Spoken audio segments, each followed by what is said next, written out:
Өнөөдөр 12 цаг 30 минутанд Монгол Улсын ерөнхийлөгчийн сонгуулийн Баянгол дүүргийн 1595 дугаар хэсгийн санал авах байранд улсын хурлын гишүүн ардчилсан намын дарга Эрдэнэ саналаа өглөө. Тэрээр сонгуулийг шудраг болоосоо гэж хүсэж байгаагаа хэлсэн юм а. Өнөөдөр Монгол түмэн маань Монгол Улсын 5 дахь ерөнхийлөгчөө сонгох сонгуульд саналаа өгөөд эхэлж байна. За өнөөдөр үдээс өмнөх байдлаар одоо сая хэсгийн оронд ирэхэд 30 орчим хувьтай байна. Сонгуулийн эрц.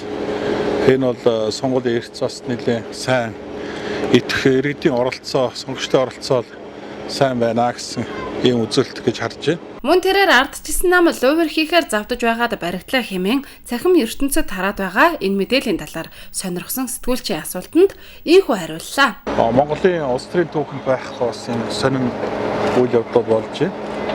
Нэг нам нь нөгөө намынхаа одоо санхүүжилтийг эрх барьж байгаа тэр эрх мэдлээ ашиглаж цагдаагийн байгууллагаар шууд дээр мэлгэж байгаа ийм үйл ажиллагаа болж байна.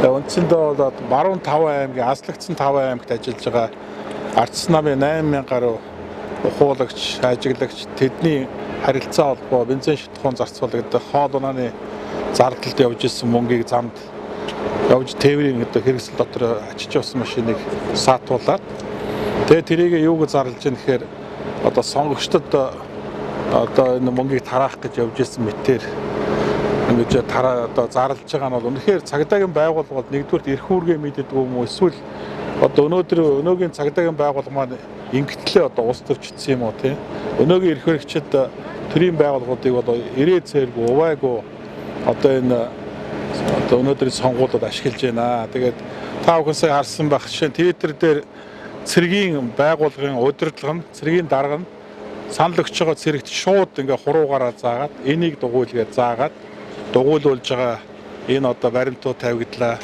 За мөн одоо зарим хэсгүүд дээр одоо илт одоо олонхороо төрөө барьж ардчилсан намын ажиглагчдыг одоо хөөж туух янз бүрийн одоо үг хэлээр доромжлох.